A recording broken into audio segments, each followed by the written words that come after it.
For a year and a half now, the Central African country of Burundi has been on the brink of civil war. In 2015, President Pierre Nkurunziza, already in power for more than 10 years, announced that he would be seeking a third term, which the Constitution forbids and which also violates the 2005 Arusha peace agreement, which ended a 12-year-long civil war that left 300,000 people dead. Burundians took to the streets to protest their president's proposed third term. That was followed by an attempted military coup which failed. And the result for the Burundian media was a government crackdown on dissent. Accused of allying with the opposition, all independent radio stations were closed. In a country where illiteracy and a lack of internet access make the population reliant on radio as the primary source of news and information. The stories now going unreported include cases of mass murder, forced disappearances, torture, as well as a refugee crisis affecting more than 400,000 people. Then there's the specter of what happened next door in Rwanda, the genocide of 1994. Like Rwanda, Burundi's ethnic makeup is majority Hutu, minority Tutsi. And given the role that the media, particularly radio, played in Rwanda, many Burundians fear that their state media outlets may, through their broadcasts, turn this political crisis into an ethnic one. The Listening Post's Johanna Hoos now on the challenges of reporting in Burundi.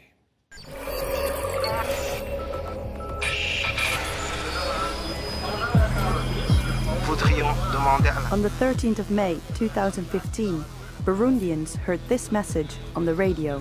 J'ai l'honneur de vous annoncer que suite à l'insécurité qui règne dans notre pays, que les frontières burundaises sont fermées. Following weeks of mass protest opposing President Pierre Nkurunziza's controversial bid for a third term, a faction of the army took over the airwaves of the country's most popular privately owned radio station, Radio Publique Africaine, in an attempt to claim control over the country. Nous crions à tout homme chargé de la défense nationale, tout militaire, de faire tout son possible de faire respecter ces consignes. The coup was a failure. The Nkurunziza government pushed back against the rebel soldiers and shut down all private radio stations. A year and a half later, the president remains in power and the media blackout continues. Burundian journalists blame the government for the media crackdown, but the government tells a different story. Certains médias ont connu. Admittedly, some media outlets have faced problems. Why? Because the same groups or individuals who attempted to overthrow Burundi's democratically elected institutions destroyed those outlets. We have the evidence. Qui l'ont fait. The government's evidence was never shown to us. What we did find was footage from just hours after the coup attempt, when forces loyal to the president stormed the offices of Radio Publique Africaine, which was later set ablaze. 3 other radio stations faced similar attacks. All 4 remain closed, and their journalists say they continue to be targeted by the government. Since April 2015, the situation here has been very difficult for the media. They are seen as the opponent.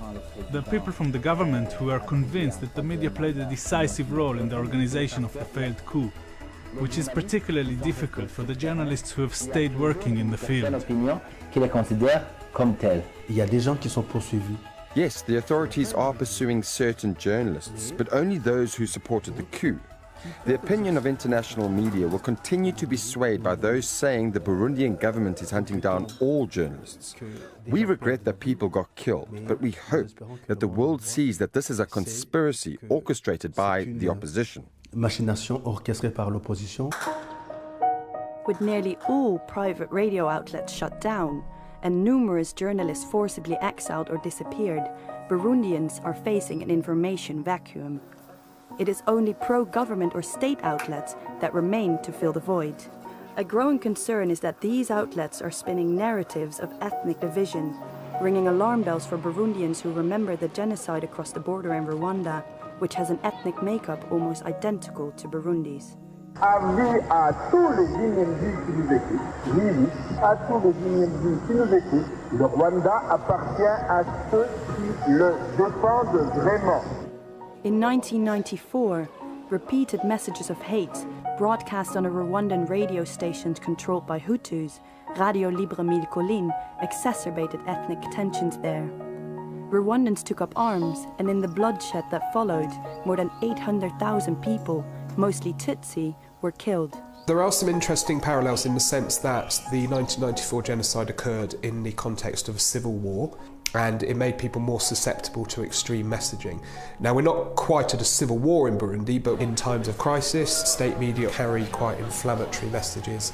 The term that we've used is ethnicization from above. This is a political manipulation of ethnic fears, which is orchestrated by the government to try to solidify their support among the Hutu population. And to do so, they need to say that we are being besieged by someone. And of course, who do they pick? Well, it's Tutsis, because Tutsis are the age-old enemy. Burundi National Radio on TV, you know, it's a government-owned medium. So it means politicians come and issue declarations. They say things which are controversial. These lead some people to believe that the public media is playing a role in fueling the ethnic crisis. Il n'y a pas de rhétorique génocidaire au Burundi. This government doesn't use genocidal vocabulary. Under no circumstance has the government blamed the Tutsis. We have to establish the truth, particularly given that there are certain people who say Burundi is at risk of committing crimes against humanity and genocide. These allegations are part of a slanderous and defamatory campaign aimed at winning over the sympathy of the international community. It is a last resort by the rebels. C'est finalement cela qui pouvait prendre. In a media landscape as sparse as Burundi's, one privately owned, openly critical publication, Iwachu, stands out. The paper carries stories that none of Burundi's other papers will. Abductions by the ruling political party, the lack of investigation into the killing of opposition politicians, and the hounding of journalists. Iwachu's director is in exile, and a staff journalist has been missing for the past 2 months. Iwachu has to go deep in some of the stories that the state media does not really cover. So if the state media are broadcasting things that seem to be making everybody believe that everything is fine in Burundi, you understand that there is something which lack. And what is it? There is this kind of economic downturn. There is the impact of this crisis on the daily lives of Burundians. This needs to be reported. Iwachu is actually a long-standing news organisation in Burundi, and it's one of the best. It's reporting government actions, it's reporting human rights abuses, but it's doing so in quite a neutral way, and it's trying to not alienate the authorities too much while retaining its independence. So they're doing a tough job because they are one of the very few professional independent media outfits with proper editorial control still working inside Bujumbura. But we also have to remember that print media is pretty much absent outside Bujumbura. That lack of reach is a challenge for Iwachu, but may also be the secret to its survival. Its circulation is so low that unlike radio broadcasts that can reach large audiences across the country, the government does not fear the paper's influence. Another outlet, SOS Media Burundi, is an underground broadcast collective that came together in the aftermath of the failed coup. It publishes radio reports online, and most of its journalists remain anonymous. However, in a country where internet access is so limited, SOS's impact online is negligible. Its real audience is outside the country. We wanted to come up with a way to make sure the public, both inside and outside the country, weren't just being fed rumors. Everyone was spreading them, and people were consuming them as if they were word of God. I've never witnessed this level of rumor mongering, so we decided to create this online collective. Here in Burundi, how many people can have access to the internet connection? Very few. It means that you can only follow SOS Media Productions when you use a social media like WhatsApp, when you use Facebook, Twitter, or any other social media. So SOS Media can hardly reach the majority of the people. We know what we do is not enough. We're constantly pushing for the media that have been shut down to reopen. The absence of independent media is a serious blow for the Burundian public, who need information every day. there is no sign that the space for independent journalism will reopen anytime soon. Burundi is going through a political crisis that could turn ethnic. And there is radio silence, except for those voices that the government wants people to hear.